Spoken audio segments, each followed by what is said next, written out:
2006, Riot Games was co-founded by two guys who had a dream of better video games. They believed that gamers deserved better games, the bestest of games, only the games that everyone would want to play. After developing a game for 3 years with a small beta test and a bunch of internal playtests, Riot Games released its first game.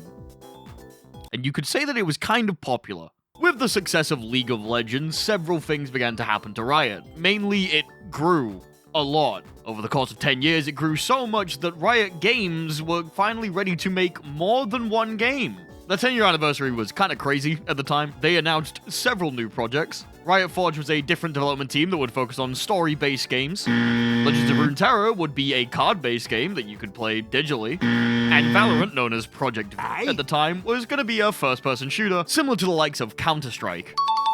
But alongside that was a little-known project called Project L. For anyone outside of the fighting game scene, this just seemed like a League of Legends fighter, and from the first look, it kind of was. But to anyone who was in the know, they went, "Is that Tom Cannon?" See, just a little bit before this, Tom and Tony Cannon worked with a small development team in order to create a game called Rising Thunder, which was a 1v1 simple input fighting game where you control giant robots. It was a pretty good game, honestly. Such a good game that Riot bought out the studio in their entirety and forced them to stop working on it. Awesome! With the teaser for Project L, though, we knew that another big fighting game was going to come from these developers, and Rising Thunder wasn't going to be their last swan song, thankfully. But we wouldn't hear anything for it for a while. In fact, it would take until 2021 until we hear about Project L again. This time, the game was reintroduced to us, not with a new name, but with completely new mechanics. Gone was the 1v1 aspect of the game, completely removed. Now we were going to have a 2v2 tag team fighting game, similar to MVCI or BlazBlue Cross Tag Battle. I know this isn't inspiring a lot of confidence in people, but when the game was shown, it was displayed to have simple inputs, like we expected, as well as giving us a basic breakdown of Echo's moveset, and this got people a little bit excited for Project L, with the promise that it won't take too long until we next hear from them. No, for real, guys, I'm serious. The team went dark and signed off. And we did hear from them a couple of months later. News on Project L was generally slow. However, over the next few years, we were given drip feeds of information about how the game was going to work. We got a glimpse into its rollback features, a couple of character reveals, a couple of appearances at different events, and eventually a name change. There is no fucking way that is the name. Then eventually, after years of waiting, on August 8th, 2024, the first private Alpha Lab was available for 2XKO. This meant that special members of the public, who were lucky enough to get a code, were able to play the game. And by special members, I mean geographically advantaged members. See, Alpha Lab 1 was region restricted, meaning that only certain countries were able to play the game. If you weren't in the United States, Canada, the United Kingdom, France, Brazil, Japan, or Mexico, you weren't getting in. This was annoying, to say the least. 2XKO hadn't really been at many events outside of North America, but even then, if you were in the majority of European countries, you were shit out of luck. Not to mention if you were in Oceania or Africa, you were completely fucked. This created a little bit of animosity from some players, but it's fine. It's the first Alpha Lab. Surely later down the line, more people are going to be able to play the game, and more people are going to be able to experience it. Alpha Lab 2 was restricted to basically just North America, without Mexico, or the Caribbean, or Central America, for that fact. Brazil was allowed in, though. Safe to say, a lot of opinions were slowly souring towards 2XKO. The lack of news over the years and the lack of availability of playtests was starting to get on people's nerves. By the time that we got to 2025, it had been 6 years since that initial teaser of the game, and while it had changed dramatically, the general opinion was development's taking a little bit too long.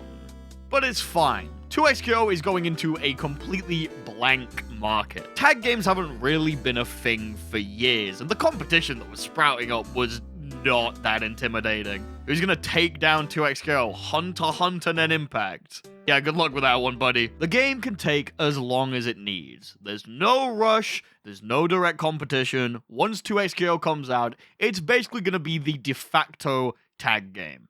Once it arrives, everything is going to be fine.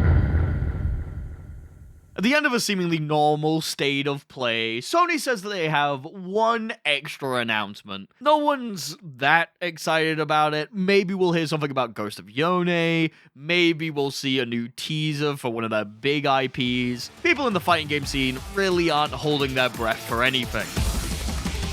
But they should have been.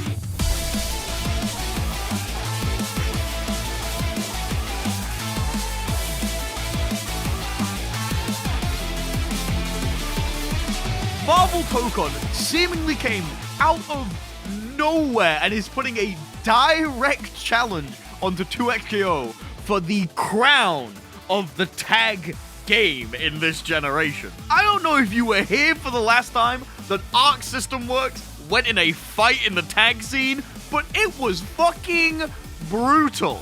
ArcSys, seemingly the underdog at the time, managed to take down the biggest tag franchise in the world and put itself as the de facto winner of that war.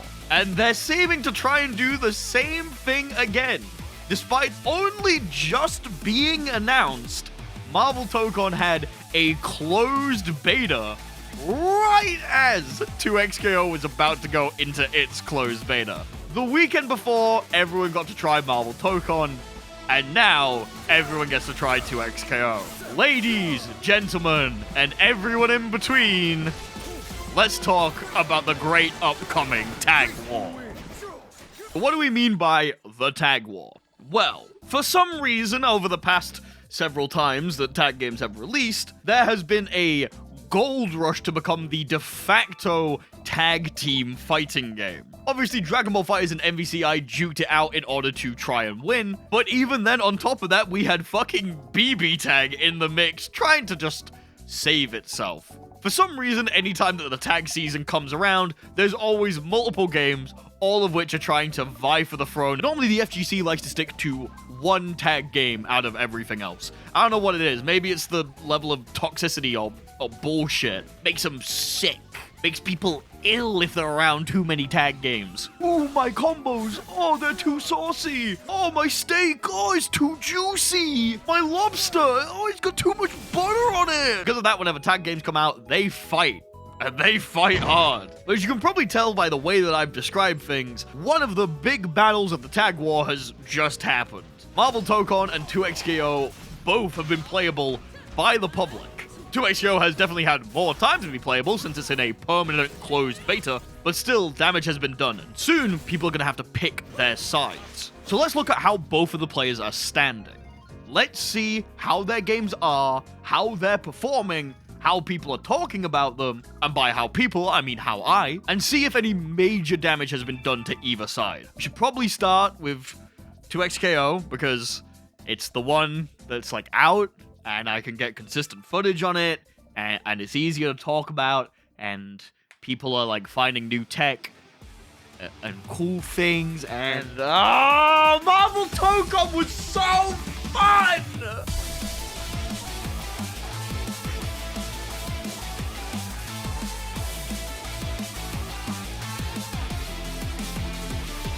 Marvel Tokon is a absolutely fucking insane fighting game.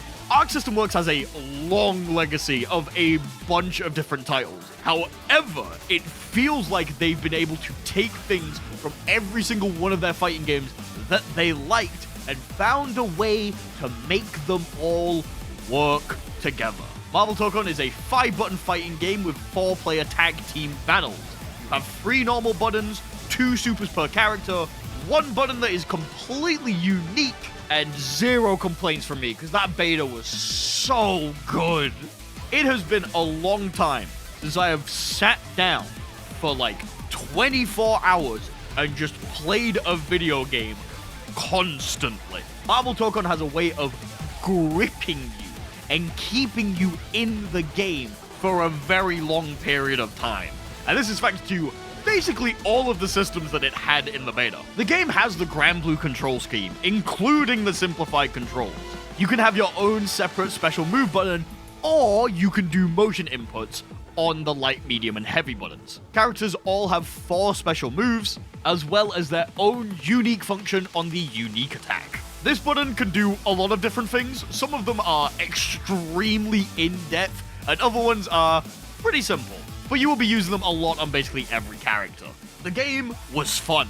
Like, stupidly fun. There's a lot of bullshit in the game, and a lot of things that you need to get used to. The fact that several characters can kind of just fly leads to a lot of really weird and interesting situations. But once you got the hang of the basics, it was really fun to just hit buttons and do stuff. The game also feels like it has an ocean of untapped potential in the way that your team works. Having 4 characters is fucking insane and leads to a lot of crazy stuff that you can do. Each character has 3 separate assists, depending on the slot that they are in, and you can quick tag to a character after using their assist in order to continue combos. Speaking of combos, the combo system was stupidly simple. You see that bar? If that bar fills, the combo drops. Don't let that bar fill. You stop the bar from filling by using assists or by using EX moves. Once the bar fills, the combo's over. It's essentially a more visualized system of how Granblue's combo system works. But since you know directly how to manipulate it, you can extend combos pretty easily. ArcSys did an amazing job of blending everything that people liked from their previous games.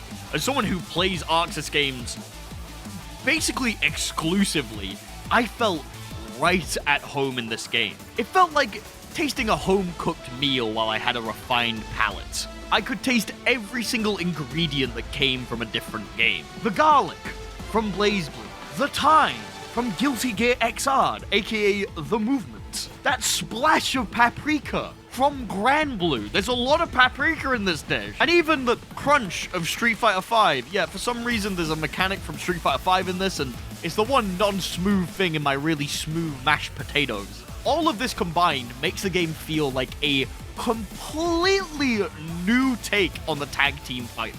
The Force team structure looks chaotic and unpredictable, but works really well in the game's favor. Feels like ArcSys looked at the tag team convention, asked them, why is that here? And if they couldn't find a good response, they threw it out. It's fucking sick and awesome and sick. And awesome. And sick. I want to play it again. Okay, let's see who they're fighting.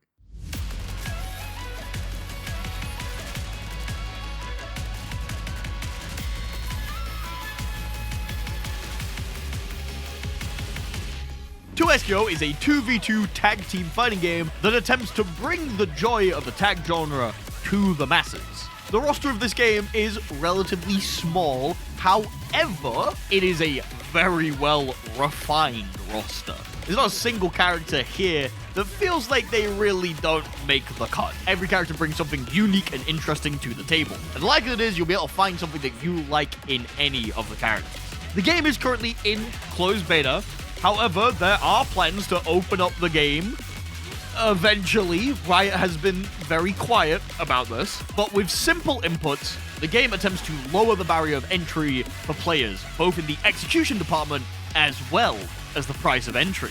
Yes, 2XKO is the cheapest fighting game on the market right now, because it's free and comes with a little bit of malware, but we don't worry about Vanguard. It could just sit here and look at my PC.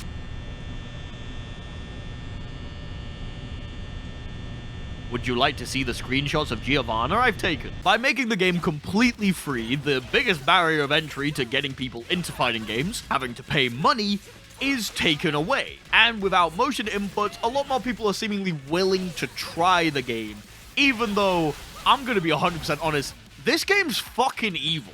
Okay, evil's a strong word. This game's fucking evil. 2XKO is seemingly designed to try and help people get into fighting games, but it is not skimping on any of the things that fighting game players supposedly really like. If you enjoy a high dose of bullshit, you are going to like 2XKO. The general power level of characters is pretty fucking high. While in a team, basically any character is able to find a way to get a touch of death combo with the right amount of resources and the right combo pattern. But even then, characters are able to set up a bunch of crazy things on Oki, on Pressure, on mix-ups, and even then the active tag system allows for you to make these things up on the fly, and they are fucking evil! Some of the things you can get away with some of the fuses is genuinely fucked up. Oh, right, speaking of fuses, the way that you build the team in this game is similar to how MVCI, of all things, does it. You pick 2 characters, and then you pick your fuse. The fuse is the way that you go about playing the game. There's simple fuses like Double Down, which allows you to tag out your character in the middle of a super in order to do another super. 2 times assist that allows you to do 2 assists. And then there's slightly more complex ones like Freestyle that let you do a active tag twice before the assist leaves. Meaning you can tag to your assist character, do a thing, and then tag back. Juggernaut allows you to play as one character that is insanely strong, and Sidekick allows you to play as one character but use extremely powerful versions of your assist. The game is designed in such a way where you can really dial in how you want to play. If you're super used to 1v1 games and you don't really want to think about the tag situations and playing with someone else, that sounds good, cringe, then you can just play Juggernaut. It's genuinely a viable option. I've seen Juggernaut Blitzcrank fucking wreak havoc on people. But even then, the tag mechanics are so strong that you're able to get away with a lot of stuff if you're willing to put the time in to learn how to do it. And that's the main thing. This game is a labor's dream. There are so many sequences that you can just come up with and do on the fly. If you're willing to put the time into training mode, you can find some absolutely evil stuff. Doing it in an actual match, it's a little bit harder. The amount of things I've seen in training mode is fucking insane. But that's not all it does to bring this game to the masses. No, simple controls and free barrier to entry is never enough to get people into fighting games. You need to do something more. You need to do something bigger. So what are you doing, 2XKO? What's the plan? Oh! Yes, one of the ways that you can play this game is with another person on your team controlling the assist. This is generally referred to as the 2v2 mode or 2v1 or whatever, because you're playing with one other person. And it is an extremely fun way to play the game.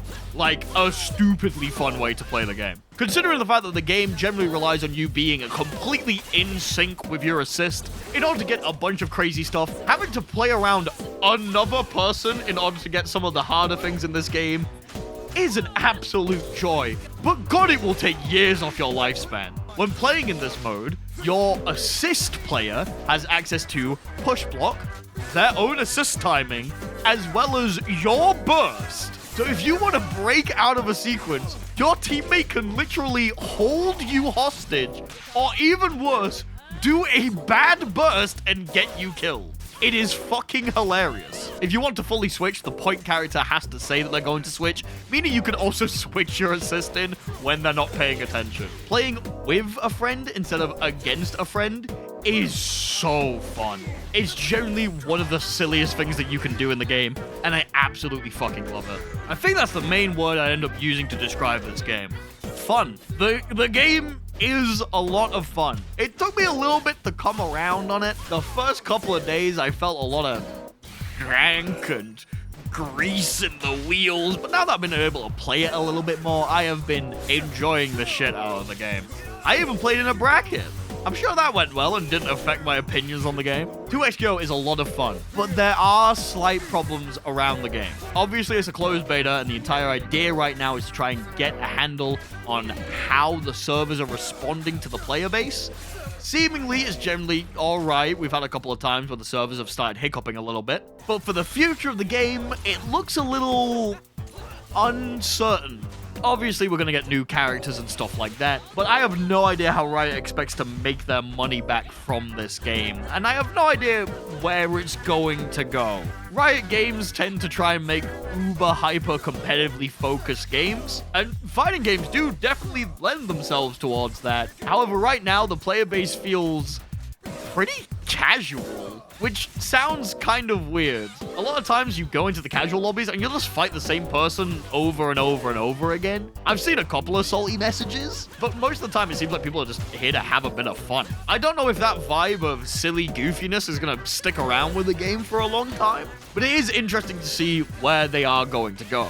But can they win this? Yeah, it's all nice having 2 games that are fun, but this is gonna be a fucking war. Like I said, Arxis are ruthless when it comes to this kind of shit. They do not fuck around when it comes to tag game wars. They are going to want to win this. But what is winning? What defines winning for both of these games? Because I think they have 2 completely different win conditions. There's an unironic chance that they both win in their own way. So what would that look like? Well, Marvel Tokon is seemingly pretty simple.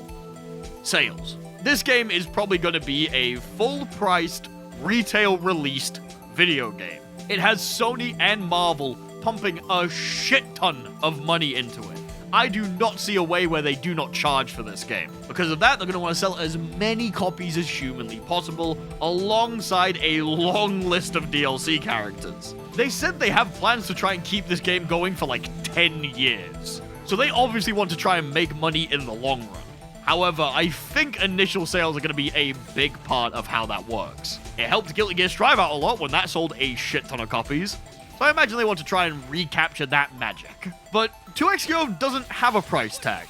Its price tag is free. So what classes as winning for them? Can they win? Is there a win to be had here? Well, yeah. If you don't know, League of Legends makes most of its money from skin sales, which have become very cool and awesome over the years.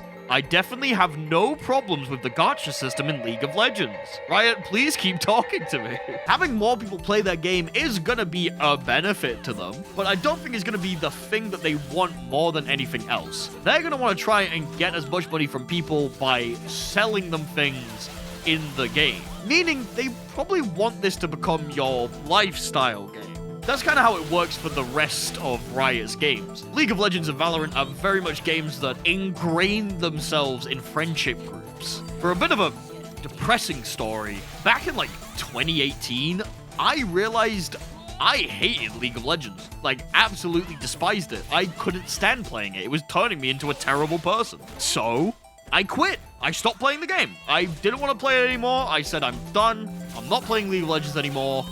And my friendship group online basically stopped talking to me because it was the way that we would communicate with each other. And that sucked. You gotta remember, this is the era before the friend slop game. There was no repo. There was no lethal company. There was barely Among Us. But I think that is the goal. Trying to make 2XKO the game that you play with a or multiple friends. Ingrain itself in your social circles. Maybe even ingrain it into your tournament life. From there, it'll try and get a little bit of money out of you. I think that is the overall business goal of 2XKO. Marvel Tokon could sell more and have more players. But as long as 2XKO has a dedicated fan base that keeps playing it and keeps buying them skins, I think Riot will see that as an absolute win. The question is Tokon gonna let that happen? Like I said, Arxis is ruthless with this kind of thing. And the way that players are probably gonna track how successful the games are is not by player count or sales data. It's gonna be by tournament entrance. The FGC is pretty simple. If a game has a lot of people playing it in a bracket, the game must be good. If the game doesn't have anyone playing it in the bracket, the game must be bad. This is the way that I justify Guilty Gear Strive being the best fighting game because it always wins my local. I think if 2XKO pops off, I do think it's going to be a little bit weird because I can't think of a time in FGC history where we've had 2 tag games vie for popularity on a big stage. The only time I can think of it is when BB Tag came out. It and Dragon Ball FighterZ both had tournament entrants. But even then, BB Tag was much smaller than FighterZ. But that then leads to a bigger question. Are these games competing? Like, okay, obviously, this video is called the tag war, or whatever I ended up calling it. Probably something along those lines. But 2XKO is a 2v2 tag fighter with extremely dynamic assists and crazy implications with the tiniest changes to team build. Marvel Tokon is a 4v4 fighting game with a single health bar that, yes, changing a character out is probably going to affect how your team works, but the overall team synergy is not that big. 2XKO relies more on how the assists work together with each other. Marvel Tokon generally seems to be wanting to more focus on how the individual character goes crazy and does bullshit. I'm not saying that 2XKO has more tag mechanics than Marvel Tokon, which that isn't the case. I imagine Marvel Tokon is going to develop in such a way where you are always using all 4 characters, but they feel worlds apart. Yes, they're both tag games. Yes, they both have you do combos where you call an assist to extend the combo. Yes, they both do that in pressure as well. Yes, you have to create a team in both of them, but they feel different. 2XKO feels more traditional, much more like how the older games felt. If you liked things like MVC or the harder core bits of Dragon Ball FighterZ or even BB Tag, you're gonna like 2XKO. If you didn't, but you like the idea of tag games, but you want something a little bit more simpler, easier to approach, with the ability to just play a single character, you're probably gonna like Marvel Tokon more. I think these games, while seemingly right now going at each other's throats, aren't necessarily against each other. I think that these games could absolutely coexist. We may enter a new age, not of war, not of fighting each other, not of communities going against each other's throats because someone said that Iron Man's theme sounds like doo-doo, but one of community, one of acknowledgement, one of 2 different fucking fighting games existing.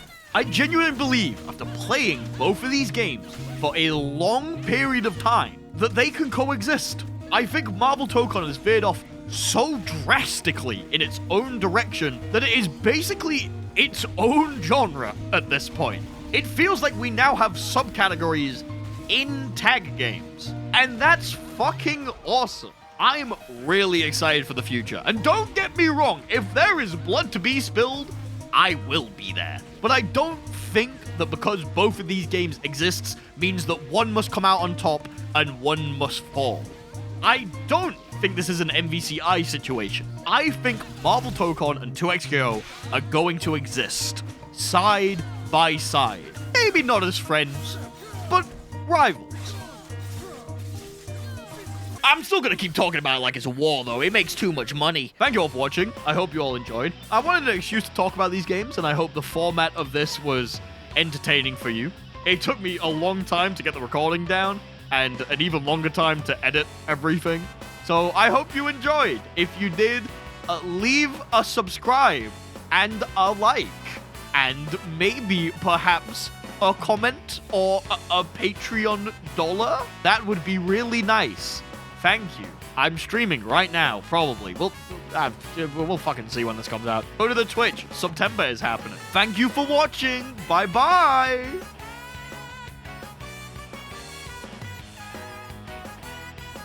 Why am I talking like this?